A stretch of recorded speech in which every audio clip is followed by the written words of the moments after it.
And we're back. And we're back. In my head, my millennial self was Backstreet's back all right.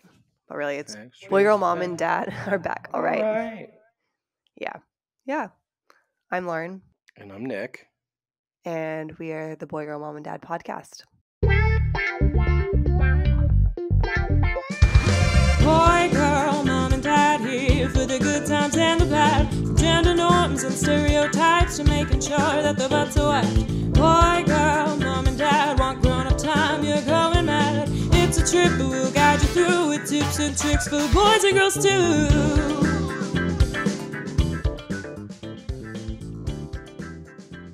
This is episode 30. Big smile for our return. We dropped off. Bigger smile, please. I Bigger just and read. genuine smile.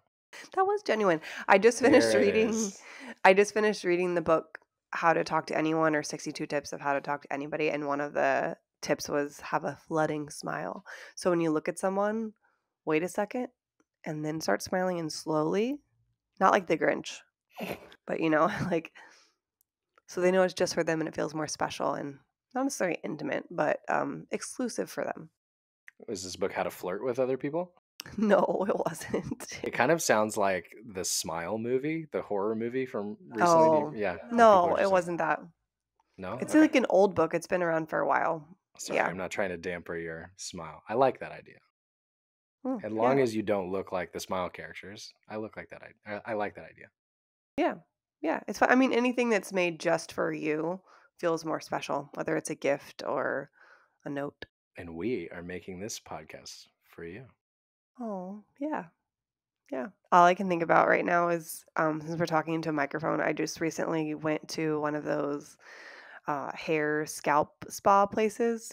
And one of the things on the menu, you can get like an ASMR ear massage. So I'm like, that's the sound of my eyelash on the microphone. I didn't do it, so I don't know what all they do, but it's an option of something, a service you can have at that spa. This is an ASMR podcast now. Welcome. We're Yeah. shifting gears. Dang it, I've left my Doritos and Cheetos downstairs. Mm-hmm.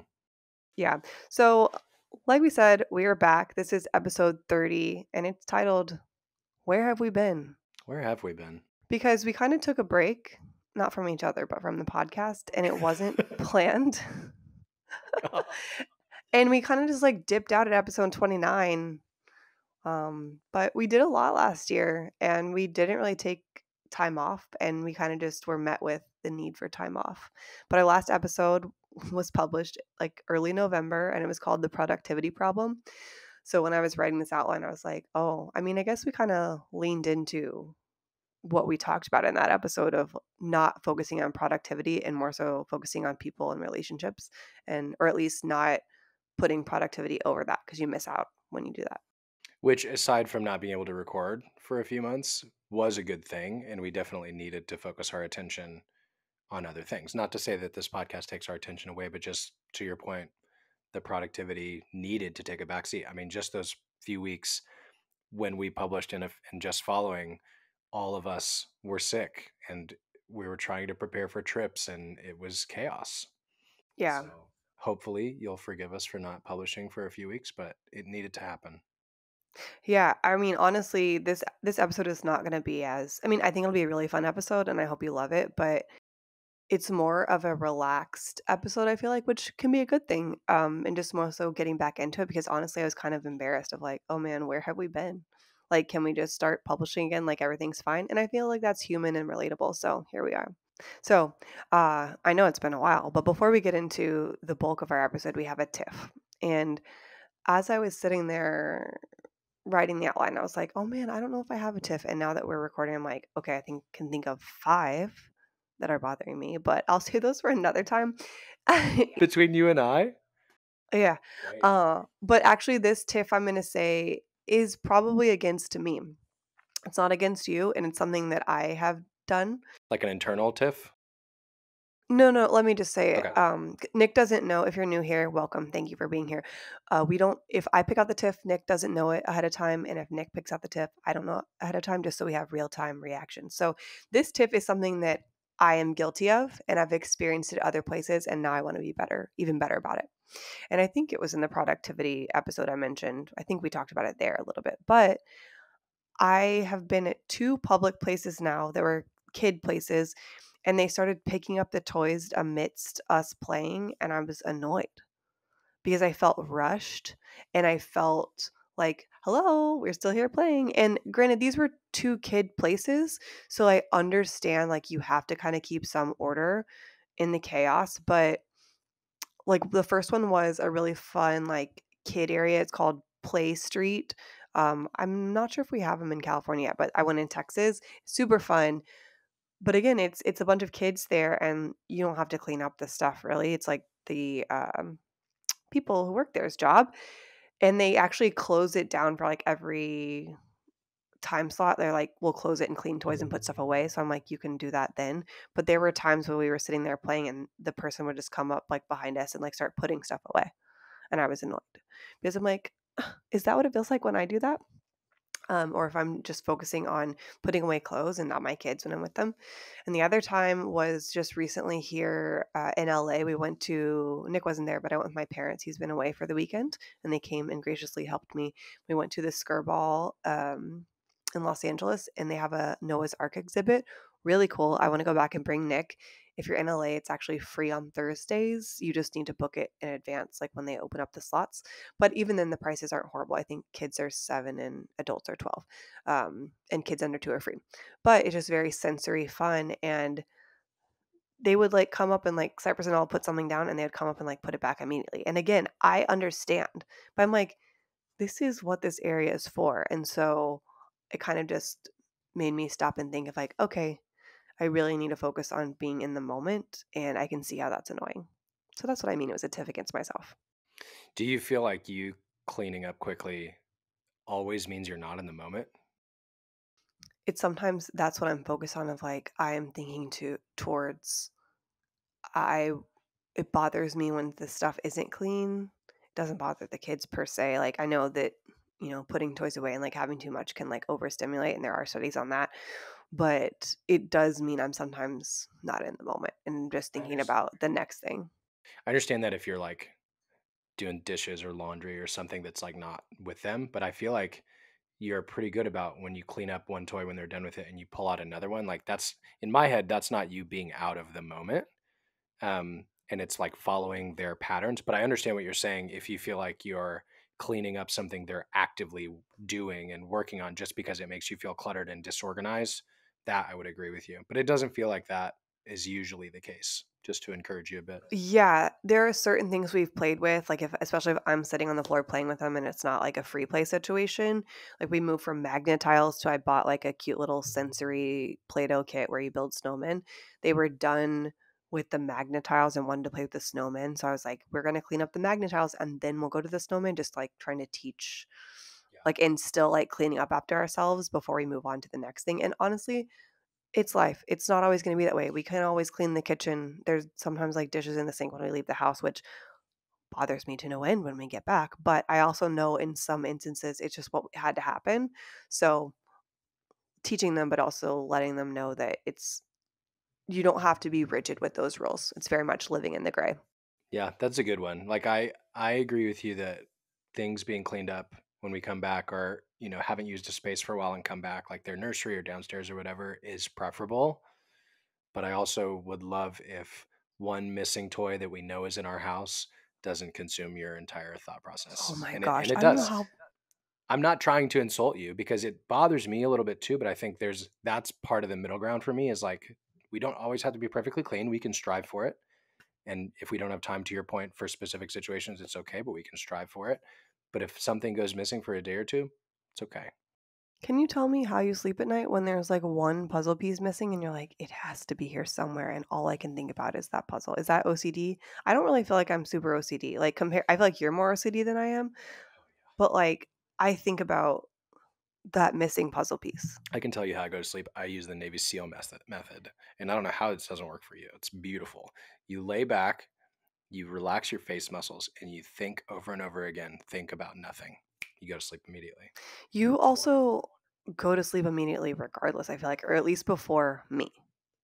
But something that I've been doing, and I actually forgot to do it this morning, but if I'm feeling particularly anxious, and I'll kind of touch on this a little bit later, but just the box breathing, which is breathing in for 4 seconds, hold for 4 seconds, breathe out for 4 seconds, and hold for 4 seconds and repeat. And I've done that in yoga for a while, but I don't want to. I want to speak about it later, but that's also put me to sleep because I've done it in the morning, like before I wake up, and a good thing I have another alarm because it put me right back to sleep. That's funny. So that's been something I've used. But usually there's maybe like once a month or once every 2 months where I'm restless and I can't fall asleep. I feel like at night. So to close out the TIFF, which I think is a good TIFF, what would you say, given what we're learning this week about putting things into action for the new year? What is your action that you're going to take away from this recognition about yourself? Well, I think it's just there's that phrase that I've mentioned here before and I forgot who said it. Is it Remy? I'll make sure it's correct when I put it in the show notes, but it's like once you realize you are not present, there you are. Yeah. So it's been more of just a check for me, like, oh, not like a slap on the wrist, like you're bad, stop doing that. Been like, oh wait, shift gears, take a breath, So just live like, in the moment. am I cleaning up because it's needed and actually needs to happen right now, or am I doing it to ease myself and taking myself out of the moment? Yeah, it's good. Yeah. And just a side note also, sorry, I know we need to wrap this up, but we've been better at night of like, okay, we're going to use these last 15 minutes before we go upstairs with the twins to clean up what's like on the floor and stuff downstairs, and we kind of For do sure. it in here too. And that's also modeling. So, yeah, just a good little habit. Okay. Good TIFF. And I'm excited to see that exhibit, by the way. The pictures looked really cool. Yeah. Okay, so answering the question that some people ask, but probably nobody was thinking about because they have all of their own stuff going on, and we literally paused in the busiest time of year. So I hope you enjoyed your family and the holiday season. But why were we not recording what we were doing? Well, the first thing, Nick kind of already said it, is that we were sick. When we were going to record early November for the next week, I literally lost my voice, so we couldn't record. And then I swear we were all alternating sick the rest of November. Including entire month. the babies. Oh, yeah. Oh, yeah. So, not great. I don't want to know how much we spent on like nobody had the flu, but the cold and flu homeopathic remedies. I think we went to the doctor 3 times just to make sure everything was okay. It was Thanksgiving. We were traveling then. We came back for less than 2 weeks and then we're gone again for 2 weeks. So, we were sick and traveling. And on top of that, which I think you have to talk about next, is we are fully in the toddler stage now. I think we were beginning to transition to that stage late October, early November. I think they were starting to show signs of like being a lot more independent and needing a lot more of like physical attention and like active play and stuff. Maybe on the Europe vacation and slightly after, but like it came in full force at the beginning of November around when they were sick with us, and that plus all the holiday stress and travel and the sickness and stuff. I don't know if I already said that, but like it's been a lot to take care of them. And just as a reminder, they turned it to mid-October.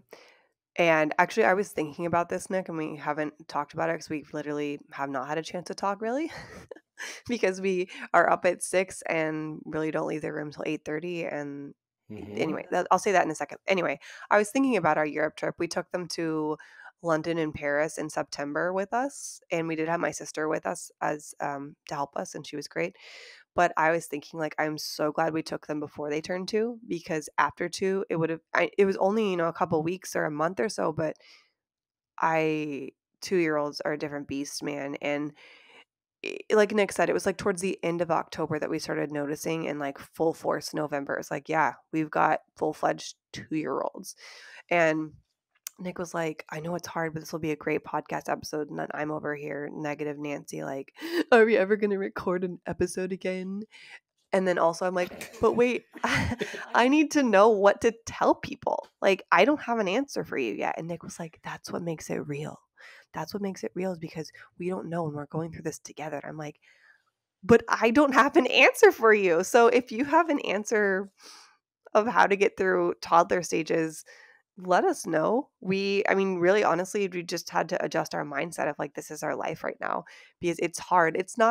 They're not doing anything wrong.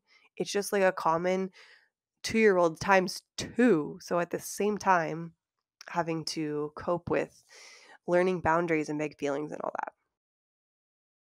Yeah, it's been a lot. I understand why people use very specific expressions about the 2-year-old age that I don't really like. And I will say like the the positives and the new things are still very much outweighing the difficulty, but they're both growing. Like there's a lot more cool things we're able to do with them. They speak a lot more. They can display feelings and emotions and wants and needs, and it's easier to understand what they need, but they also get more frustrated when they don't get what they need, get more frustrated when they're struggling to communicate it. Need a lot more physical activity. They're a lot more adventurous, which puts them in more danger. So there's just like both of those things are rising. And I don't think even in our toughest days, for me, I'm curious if you feel this way. I don't think the tough parts have outweighed the beautiful parts, but it's just hard. Yeah, no, I'm actually thinking of an Instagram post. I'll try to find it. Let me write that down real quick. Hold on. Where she was talking about, she said this is going to be a controversial opinion. I think it was Allie Tate Cutler, but again, I'll find it and I'll put it in the show notes. And she said, parenting is really hard, but of all my friends who are in it with me right now, it's worth the hardness. I'm like, why is that? It was a really beautiful post because I agreed, like, there's still really beautiful things. We're just having to adjust like they are. And, like I said, I kind of touched on it, but our days are very long. They are up like, right now they're waking up around 4:30 and we can kind of get them to bed until 6-ish. And then they're up and then they take about an hour-ish to put down for a nap of us being in here. And uh, I'll touch on that too later. And then they maybe sleep for an hour. And then we or like pushed back their bedtime an hour. And it's taking us at least an hour, if not more, to go to bed. So there's really not a lot of time. It'll be like, okay, it's 9:30. I guess we'll go to bed now. And Nick and I really haven't gotten to talk or do things we need to get done. It's just adjusting. We used to be able to, just like throw them in their crib and we were good. 1.5 hour nap usually that I just put them in their crib for. So it's a big adjustment, I think, for all of us. And I don't think it's like, you're right. To your point, we're spending a lot more time with them and they need a lot more and they're napping less. But I don't think it's like more time with them that's frustrating because we love the time with them. It's that I don't think we were ready for our time to be compressed as much as it is right now. Like we were in a great pattern of like, these are the days you go and work out and I take care of the kids and feed them breakfast. These are the days I go work out and you take care of the kids and feed them breakfast. Like our nights between you and I or whatever other events we want to go to together or separately, like that's 6:30ish. We can do that. Like I can have buddies over for whatever we want to do and hang out and I can put the kids down and know that they're going to be down in just a few minutes and then I can go hang with my buddies downstairs. So like it sounds selfish, but it's like the pieces of us that we, I think, have done a really good job up to this point of maintaining as parents, um, are kind of being taken a bit. And I don't want to say taken by the kids, but just like, I don't know how to find that good, comfortable pattern that we were just in that marries this phase with all the things we want to continue doing, which includes like conversation time between you and I, or being able to make dinner and have dinner before 9:30 and then needing to go to bed at 10 to get up early and do it all over again. So yeah. Yeah. Welcome to our podcast about how tough things are. The biggest thing, though, not to leave you hanging, that I've had to do that has helped is try to reframe moments. And it doesn't always help, I'll be honest. I was with a friend who's a therapist, and she was asking, like, and she's not a parent, she's like, whenever I have parents I'm speaking to, I tell them to breathe. Like, is that helpful? And I'm like, yes and no. If I am in a good mindset, then yes, breathing is helpful and I can breathe my way through it. But if I'm already past the good mindset, it doesn't work. Like I'm already too far gone. And So I really try to reframe before I get to the too far gone moments. And so one example would be, nap time. I have reframed it in my head of like, this is my one-on-one time with them. Like I lay down with them. I put one down first. One usually falls asleep first.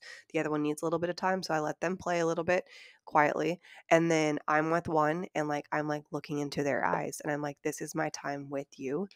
And it's actually really sweet because I don't really get one-on-one time, and then also it's very, like, calm and sometimes I can touch and cuddle, it just depends what they're what they're into, what they want right then, and I follow what they want in their lead. But it's very much like this is the one-on-one time with him, which I don't usually get. And obviously, they're both in the same room, and that's one of our goals this year is to be better about or more intentional rather, about taking them to do things with just them. But that's one way that has helped me think about it instead of being like, oh, I have so much stuff to do. I could be, starting dinner or responding to that email right now. I'm just calming, relaxing, and enjoying my time with them. So, yeah, that's my one piece of advice that I have kind of worked through. Yeah. I don't have like good advice right now. I don't know if you were pausing for me to say, like, I think I've been asking people, I've got buddies who have twins that are older, who just, went through the same thing, and are still going through the same thing. So, yeah, whether you're about to be in it, or have been through it, we're there, right there with you. Welcome to our ship. Yeah, or welcome us to yours. Yeah, well, get aboard. Okay, this isn't necessarily a fun topic, but I think it will be a relatable and hopefully helpful section. But I wanted to talk about some of my worst parenting moments recently, just because I think they are a good example, make you not feel alone, and hopefully will inspire you to reframe if you haven't reframed yet. So, the first one was probably my worst parenting day of 2023, and it was just really stressful. It's the day we were supposed to fly out for in December when we were flying to Texas, and um, our nanny got sick and couldn't come that morning before, and we were counting on her being here because we needed to finish packing because we hadn't had really time to pack because we've been in the 2-year-old stage. And I'm like, it's going to be fine. I'm going to spend this time with them. It's going to be great. So I'm like, I'm going to take them on a walk. And at this 2-year-old stage, I've finally become mentally okay, prepared to take them outside by myself without a stroller. They were running in different directions, I'd say. I don't know. They've been a lot better about it for the last several months before turning 2, I think, too. But it was the first time I was feeling really comfortable about it. I'd taken them on a walk before, but I hadn't taken anything with me. So I was like, let's take our scooters. Great. It's going to be fun. And I was just going to do like a couple block like walk. I didn't calculate how far it would be, but just like up a couple streets and make a rectangle. Well, I just don't know that I'll venture out without the stroller again that far at all ever by myself. And they started not wanting to hold my hand across the street. And then they didn't want to ride their scooters. They just wanted to stop and play. And I'm like, I know that you're unhappy and you just want to go back to the house, but like, I need you to walk with me. And they wanted me to carry them both. So you're talking like, I don't know, 60 pounds a baby plus their scooters. And I'll tell you, I know people were watching me because I saw them like stop. And only one lady at the end was like, can I help you? And I'm like, just take the scooters. Like I almost left the scooters. Anyway, what I did that I immediately was like, I shouldn't have said that. They don't really scoot on their scooters unless it's a flat area and we have like earthquake ridden sidewalks. So they were pushing them along, meaning they either walk beside it or they'll push it in front of them with like the part you put your foot on in front of them. Backwards is what you mean to say. Backwards. There you go. Backwards. They push them backwards. And it just takes longer because, they can't take very big steps. Anyway, one of them was doing it that way. I think I was holding the other one in the scooter. And I was like, can you please just do it the right way? And I was like, oh no. Right away. Did you recognize that? Oh, no. Oh, yeah. Because I was thinking about how, they say kids are very creative and, geniuses in that until basically people tell them that's the wrong way to do it. And I was like, it's not the wrong way. It's just not the fastest way. And I'm trying to get you home. So like I reframed it, but I was like, dang it. I'm like squashing creativity So then you're mad over at here yourself. left and right. Yeah. Yeah. And I know I'm like, I'm just trying to keep you safe. I'm like sobbing in public at this point. I'm like, I'm just trying to keep you safe. It's my job to keep you safe. And like, you're unhappy. And they're like screaming, crying at me, walking. But anyway, that was just something I was like, shoot, I shouldn't have said please just do it the right way, insinuating that it was the wrong way, because it's not the wrong way. It wasn't the way I wanted them to do it right then, because it wasn't the fastest way. And it wasn't too selfish because I was trying to get them home, but I still shouldn't have said it. I don't think it was selfish at all, but I understand why you wanted to say it a different way. Yeah. Because you weren't trying to rebuke the way she was using the stroller. You were trying to get them home faster, which you knew is what they needed. Well, I didn't say which one it was. So I know you just said she, but I didn't say which one it was. And it also wasn't the stroller. It was the scooter. So just to clarify that, I keep some things private. I wish I had the stroller because I would. I actually didn't know which one it was, and I didn't mean to say her. So maybe in my mind it was all of, now I feel bad. Yeah, I'm not going to say who it was, but. It was probably one of them. Oh, yeah, it was one of them. Another thing. Oh, sorry. Did you want to say something? What? I have some of these as well. Is that okay? That's one of yours? Yeah. Okay. Go for it. Mine, completely different scenario. I decided to take the kids out without the stroller. Same scenario. And I also needed to take Dino, our dog, out. And our dog, for those of you who don't know us, is large. He's a Great Dane. He's a smaller Great Dane, which makes him one of the larger dogs in the world, even though he's not a big Great Dane. If he stands on his hind legs, he's about as tall as me, and he's 130-ish pounds of muscle, maybe 120, depending on the day. And he is strong. And, sometimes when he sees other dogs, he gets really frustrated and pulls. Luckily... in a protective way. Right. Luckily, this didn't happen this day, but that should have been my signal in my brain that, hey, maybe walking with the twins and paying full attention to them and taking care of Dino is not the greatest thing to do by yourself. So I take them out, and they're walking, staying pretty close to me together, like doing what they need to do, holding hands to go across the street. Dino decides to create a present for me on the grass, and I have to pick his presents up quickly. So I turn around. We're next to these brick ledges that Cypress and Olive like to climb on. And Cypress looks at me and starts putting his foot up on the ledge, eye contact with me. And I said, hey, buddy, wait for Papa. You can't climb, and you got to wait for Papa so you're safe. And he goes, okay, wait for Papa, and takes his leg off. And I turn around and I start to pick up the present that Dino has decided to leave me. Maybe 3 or 4 seconds. I hear like the worst smack, like a body part has hit the cement. And I turn around, and Cypress is halfway down the ledge. He must have climbed on it. And he's like face down, screaming on the cement. And he's got a big scratch, and his nose is all red. And he's loud as he's ever screamed. Like, Olive is standing there trying to help him, but she's scared too. And then Dino gets scared and starts pulling a little bit on me. I haven't picked up the present he left me yet. And I think, okay, like Cypress has broken his nose. He's jumped off from a 1.5 foot high ledge, which is most of his body height right now, and broken his nose. So I had to like go over, try and figure out if he's okay, pick him up. Olive didn't want to follow me. And then she wanted to be picked up, so I had to pick her up. I was holding both of them in my arms. Luckily, I didn't have scooters to pull. I was holding both of them in my arms and pulling Dino. And then we're walking back and towards, like, I was basically going as fast as I could to get back home, a block and a half away, holding the same 60, 65 pounds you were talking about of baby. Cypress is screaming in my ear. At this point, his nose is starting to swell up. And I can't think of anything besides, like, I've ruined his face because I turned around and he's broken his nose. Like, I don't know what a broken nose looks like, but it has to look like this. Spoiler alert, he didn't break his nose, but it looked really bad. So we get to the stairs. We have stairs with a landing in the middle to get up to our apartment. And I get halfway up the stairs, and Dino, who I'm still holding on to, sprints up the stairs, which I'm used to him doing, but I usually have my arm outstretched when he does it because he takes the full length of his leash to do it.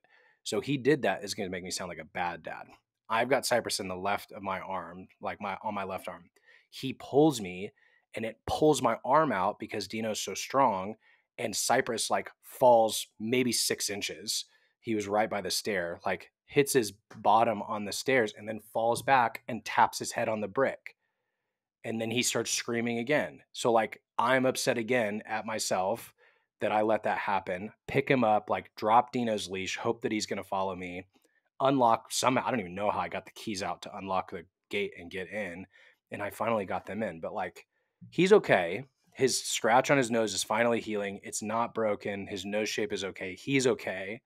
And we've been out there since, and he has an amazing memory. I don't know how, but like when we go by that spot, he says, like, Sipey, wait for Papa, no fall, and no climb. And he waits and he won't climb there until he's with me. And like, part of me hates that that's probably out of memory of fear and pain. But, it's a good thing. Like he knows to be a little bit more cautious with heights right now, which is great. But that's probably one of my worst parenting moments ever recently. And yeah, Dino's not coming out with us without the stroller anymore. And I'm not blaming Dino for this, but just like I felt very bad that, of course, that happened. When my attention is pulled in multiple directions and I'm on dad duty alone, like I'm supposed to be the one to protect them. It was rough. Yeah. And I think that just as attributes to the state that we're in right now of we can't turn our back for 2 seconds because we don't know what happened, like if he did put his foot up or if he like tripped or if he fell or if he was actually jumping, so we don't actually know what happened. But it is hard not to feel the guilt. Like I have a memory, we were going to Costco. It was one of our first outings with the twins when they were tiny, and so I had been baby wearing. I don't think Nick had done that yet, but we were like, we're going to both put on. So I had 2 different kinds. And my favorite is the, I think it's the Solly. No, I don't know. I'll make sure I say which one because I feel like it fits you in like tight. I had 2 different kinds, so I wanted to try them. Anyway, I tried a different one than I had been using because the other one was more stretchy and Nick needed that size-wise. And all of almost like I caught her, but she almost like fell out because I didn't have the baby wearing thing tight enough. And I like replay that in my head. Last year was also the ice debacle. No, you try to keep that out of your head. No, I just thought about that as well when I was talking. So yeah, it's not a long story, but we were walking up in Denver to one of our transitional hotels before we drove up into the mountains. And they had ice all over the walkways into our building where our room was. And I didn't see it. It was black ice. And I slipped when I was going up one of the ramps and I was holding Olive. And as I was falling, I had to make a decision of, do I keep holding on to her and crush her and fall on her because I was falling forward, or do I like release her a little bit to the side?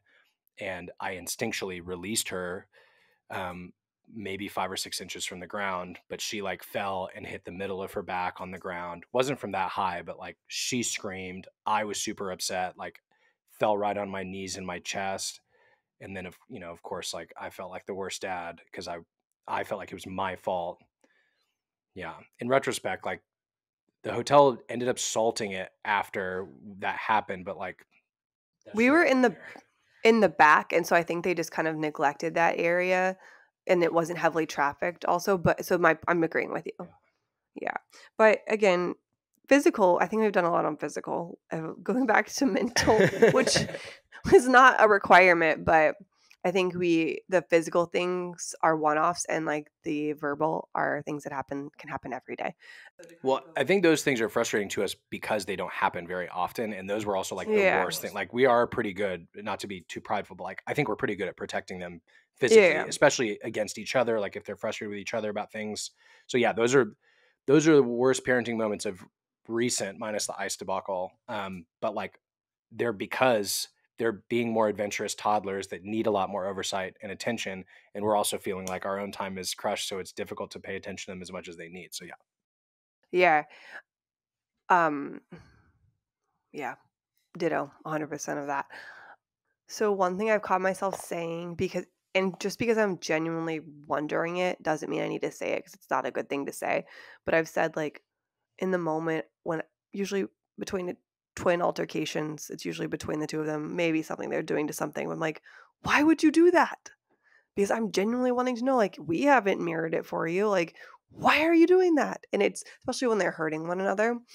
But it's just not something I need to say. And so what I've been trying to say more so like not why would you do that or what did you do or like saying a name and assuming that they've done something. I'll say, can you tell me what happened?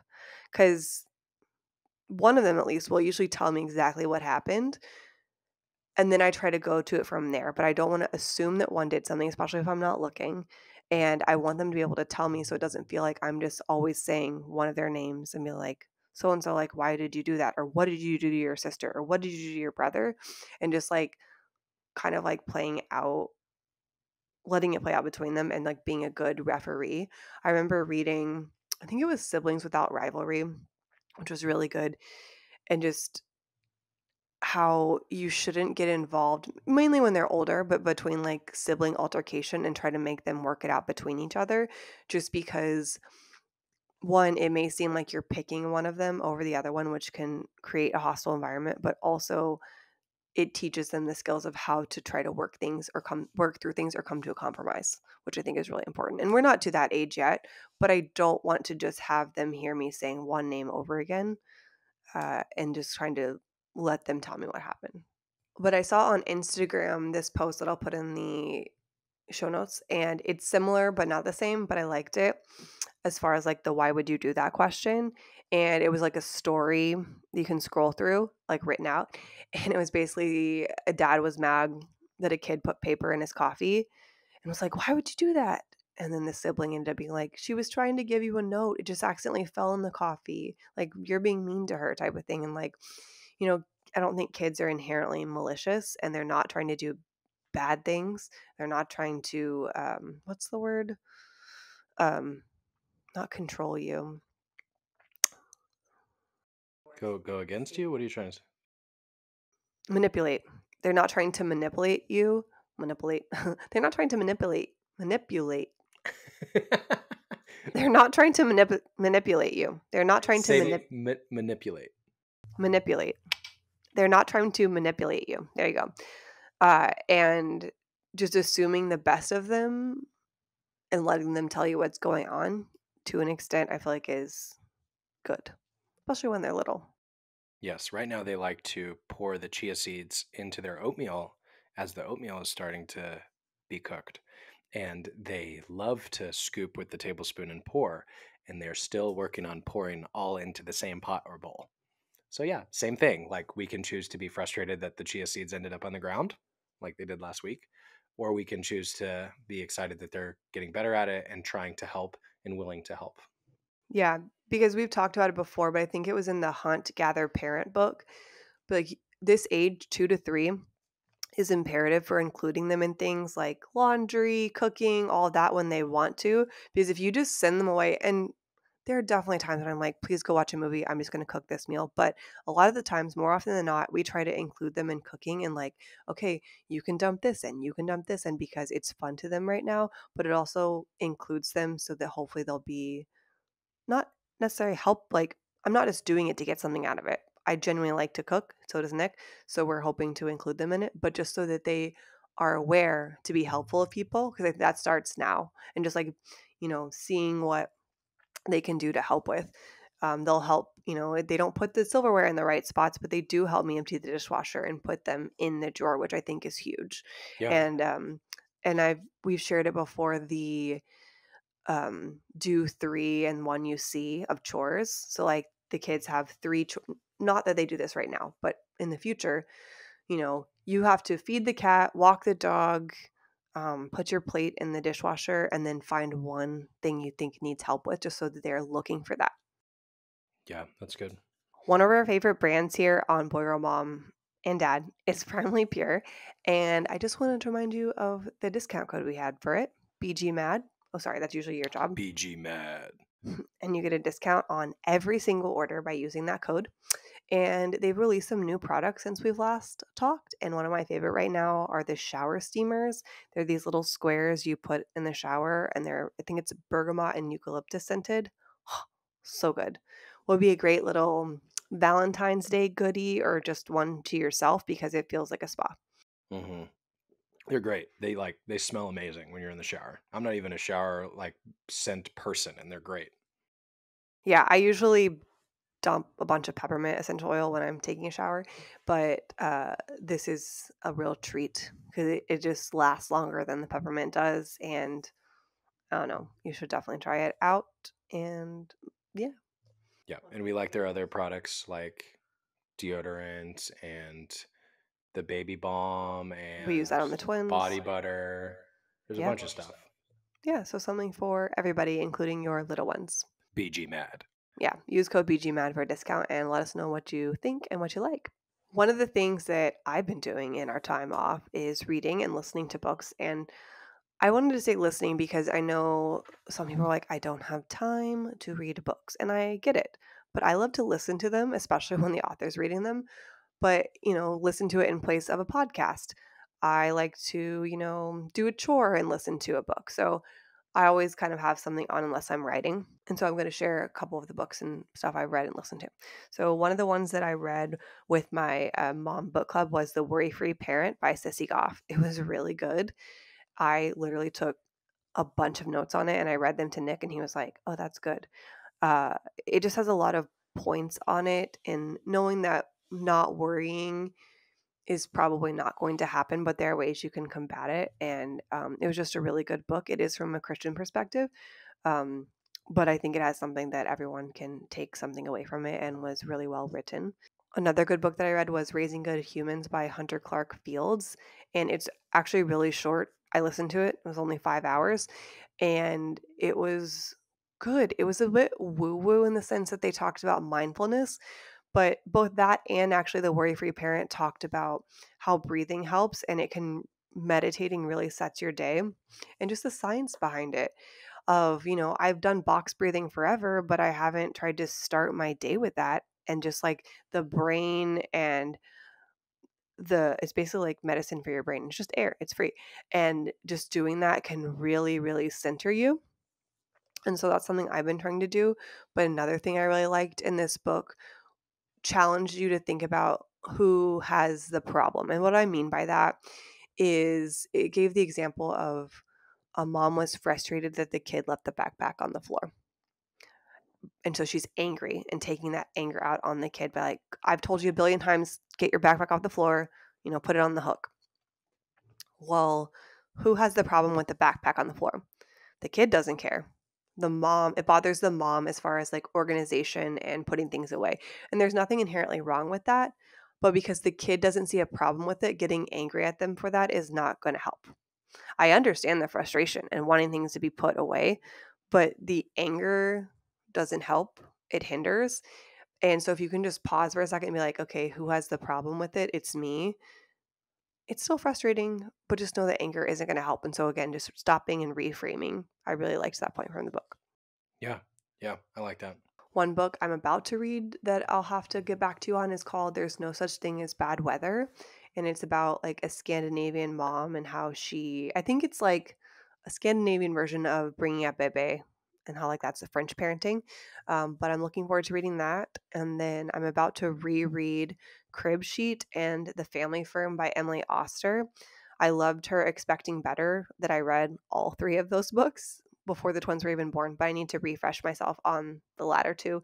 I think it'd be really helpful because she comes at it from an economist study perspective and is just really good. And I could use all the help I can right now. Yeah. And then because we're talking about books, I wanted to talk about one of our favorite kids' books right now, and it's called The Fort by Laura Purdue. And I like it for a lot of reasons.